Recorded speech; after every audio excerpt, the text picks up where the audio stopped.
And it's not always easy. And you ask any counselor that's in a room, any chief that's in a room, any leader that's in a room, we're going down the wrong path. We're going down the wrong path and everything. And, it's time now that, we reassess our options. This is why I'm very encouraged to hear you speak. And it really inspires me to try to encourage my community that we have to change. We have to think more on outside opportunities. So I just want to ask you a question that maybe you have some examples of First Nations that have struggled through this and want to implement change, to be organized as a community. What would be some of the steps that has to be taken, and if you have any examples of other nations, other First Nations that have struggled like this? Thank you. Thank you very much, Chief Metallic. First of all, just a couple of comments on your other comments. One of the things we've got to do is that we've got to change our mind about the way we see it, right? When we were doing our court case, for example, one winter I was out hunting with a couple of my cousins. And we're going across this clearing, walking through the snow. Could hear a helicopter coming, whoop, whoop, whoop, whoop, whoop. Yeah. I'm walking there with my cousins, and all of a sudden they took off running for the bush, the edge of the clearing. I kept walking, the helicopter went by, and they came out, and I asked them, "What are you guys doing?" And they said, "Oh man, that was close." I said, "What are you talking about?" "Well, that could have been the game warden." And I said, "Who cares? Who cares if it was the game warden? They could fly over 1 million of them here all day long. It doesn't make a damn bit of difference. You have the right to be here. Don't ever forget that. You don't need to be running away from anybody." And so I think that in terms of getting our minds around using our territories, we've got to be out there doing it. Where did our people traditionally use it? In our territories, we have places where our people camped out in the territories, fished out there, hunted out there, and we go out there and we keep them up. We shoot a moose on our territories. We don't sneak it home to deal with it. We deal with it right there. And so it's not only for us to adjust our thinking about it, but it's also for the Crown, the provincial government and the federal government, to adjust their thinking about it too. Oh man, these people are organized. We better change the way we deal with them. So there's nations in British Columbia, for example, where hunting and fishing, there's no question about it. You're left alone. We determine that amongst ourselves. Some other nations that aren't so well organized, the province still imposes its jurisdiction on them. So it's just a question of being organized, and that also raises the point of your question. Just before that, the words that we use, assert, I think we need to use a different word. I think the word that we need to use in the place of that is that we need to use our territories. Because when we're asserting, we're saying, that's mine, but I'm not really sure. There's a difference. So I think we got to start using language that refers to doing it. And I think that's important. What are the steps to change? I think the very first step, as laid out in the strategy here, is a collective common vision. And at our National Center for First Nations Governance, one of the things that we offer to communities is facilitation, to get people together in a room like this, talking to one another. And the style of facilitation that we use is called open space technology. And our people are trained in that. And what that is you come together like you are in the room right now. There's no agenda. So we're not coming to sell you anything.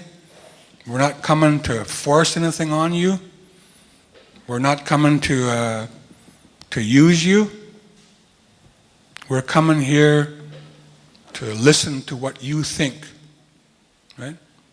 And so, for example, we bring these people together and we'd say, first of all, are we all in agreement that we need to change? Let's have this talk. What are the steps that we need to go through to change? And so what happens is all the people are around in a room and we put paper in the middle of the floor and pens, and anybody could get up and go and take a piece of paper and put down on it what they think we need to do. Right? And they'd put it up on a board or on the wall. And we might end up with 40, 50 different pieces of paper up there. And then what we do is we'll organize time slots. So you put your paper up there according to a time slot.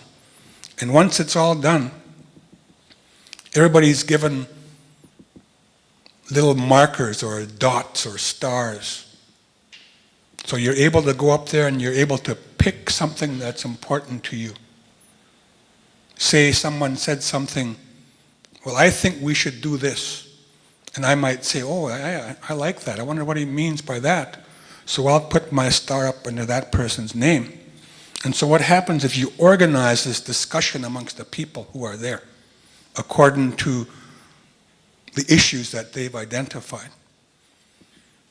And so, for example, Wendell, if you chose a topic and 6 or 7 people came to your group, you're responsible for leading that discussion. You're responsible for letting them know what it is you think. And they, in turn, have their say, and you have a recorder in the group. And so at the end of this session, you put all this stuff on the board, all of the findings from each of the different groups. Then you can start to group them, things that are quite similar, and you do it by talking to one another. My topic might be similar to Wendell. I'll say, hey, Wendell, look at this. Mine is almost the same as yours. Maybe we should combine them, eh? And then I'll do all the talking. No. But the idea is you start to generate a priority in terms of what we need to do, ideas. And at the end of the day, you can come out of there with an action plan to move forward. And what we've found is it's been very, very successful. Because when we come into a community, we're independent, we're third party, and we have a reputation and we're credible.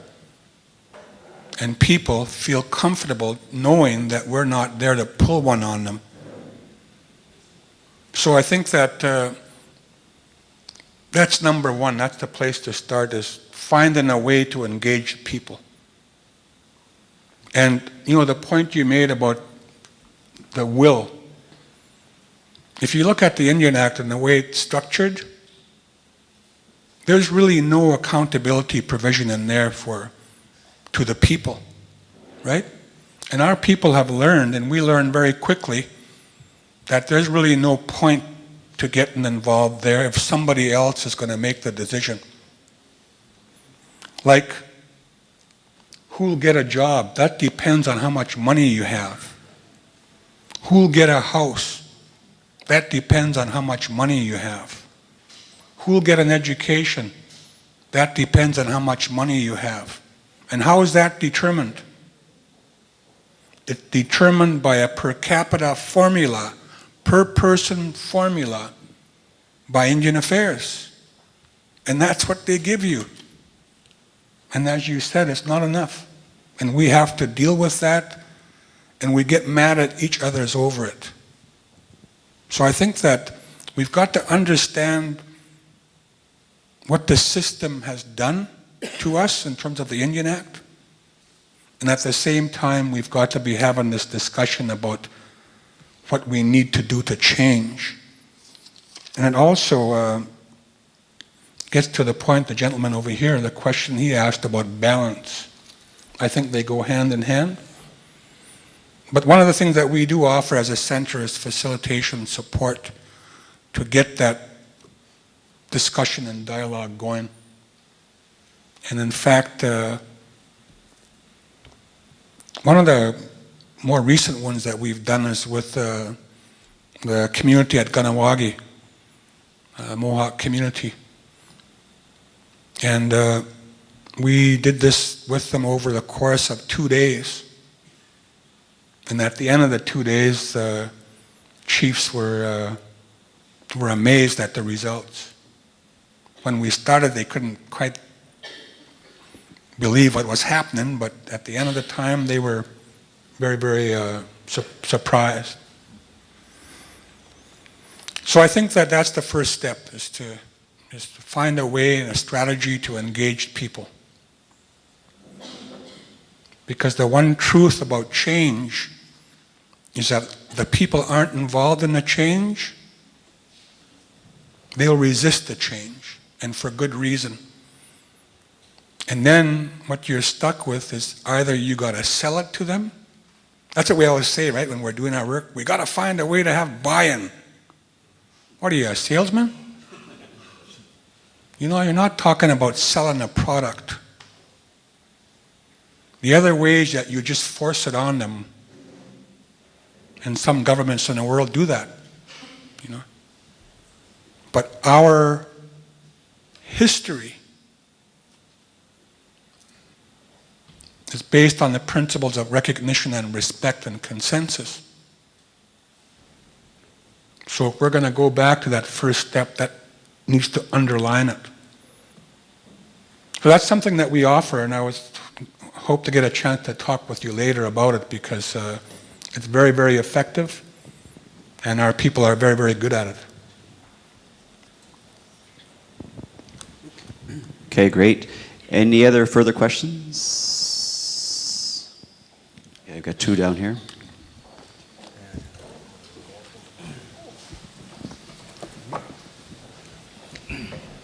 I expected a question from the other side, that's why I was way over there. Thank you, Troy. I have two questions, but I think before I actually ask the questions,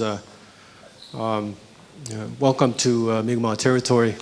Satsan, I'm quite happy to see you again, and your words are always inspiring, just as Chief Metallic had expressed earlier, and I'm also inspired by what you have to say. But one thing I'd like to impress certainly on people is a sense of urgency. We're at a crossroads in this country when we look at what's happening with the federal government and the kind of policies that are being put in place. And you spoke to education. I come from the background of education, and a lot of us are extremely concerned with the federal government and where they're going with the post-secondary education program. They want to remove this from the Department of Indian Affairs, ship it outside, and government people are saying, we're the only country in the world that pays post-secondary education completely. No, why should we do that? We need to stop doing that. It would be better if it went to loans and bursaries or something like that. But this is part of a larger issue. The larger issue, I just come back from the United Nations in New York with a delegation of chiefs from the Quebec region. And